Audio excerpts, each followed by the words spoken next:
Ce n'est pas tout d'entendre la parole. Cette parole, il faut la garder. Et c'est en la gardant que l'âme sera sanctifiée dans la vérité. Et c'est là le désir du Maître. Sanctifiez-les dans la vérité, votre parole est vérité. Jean 17, 7. À celui qui garde sa parole, n'a-t-il pas fait cette promesse? Mon Père l'aimera et nous viendrons à lui. Et nous ferons en lui notre demeure. Le Père, le Fils, habitent dans l'âme qui l'aime en vérité, c'est-à-dire en gardant sa parole. Lorsque cette âme a compris sa richesse, toutes les joies naturelles ou surnaturelles qui peuvent lui venir de la part des créatures ou de la part même de Dieu ne font que l'inviter à rentrer en elle-même pour jouir du bien substantiel qu'elle possède et qui n'est autre que Dieu lui-même.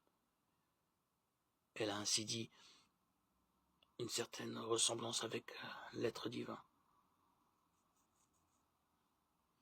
Soyez parfaits comme votre Père céleste est parfait. Matthieu 5, 48.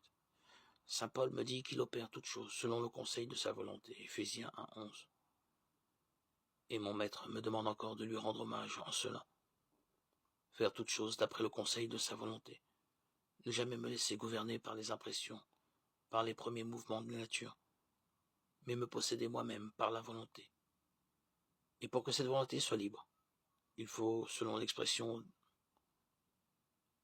l'enclore en celle de Dieu.